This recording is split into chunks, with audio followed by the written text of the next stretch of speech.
Berlin, my homecoming show, the show I had circled on my calendar the entire fall tour. I thought after all the struggles, this one should finally be easy. It was the show in my hometown where I knew the market, and that market liked me. But that's not the theme of this series. To catch you up, this is the story of my first ever comedy tour that took me all across Europe and where things kept going hilariously wrong. My homecoming to Berlin? No exception. Although less hilarious and more just wrong, I have to say. I had spent the fall touring the show through 11 different cities, and through the ups and downs of those performances, I felt like the show had gotten stronger, and I had gotten sturdier and more confident as a performer. So I was excited to finally invite some friends to come see what I had been working on. I made and learned from a lot of mistakes on this tour. One mistake I learned from this show is that running ads is way more expensive in December when you're competing against companies' holiday campaigns.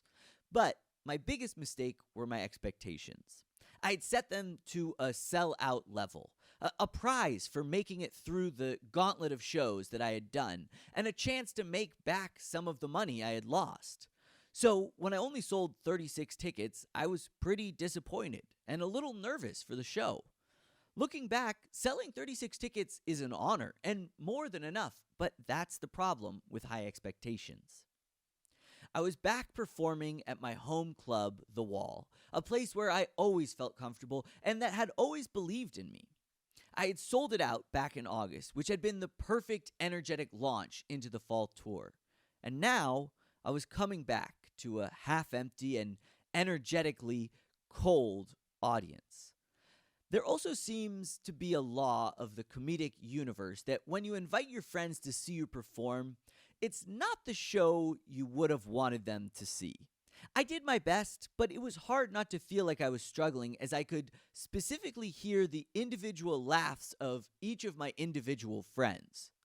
I was hoping for a rousing rendition of the show before I took it back to the States to perform it for my friends and family. But instead, I could audibly hear each time I stepped on the part of the stage that creaked. The silver lining was, since I was performing at home, I saved on travel and accommodation costs, and I even walked away with €245 in profit, an important win that almost brought my fall tour budget back to zero.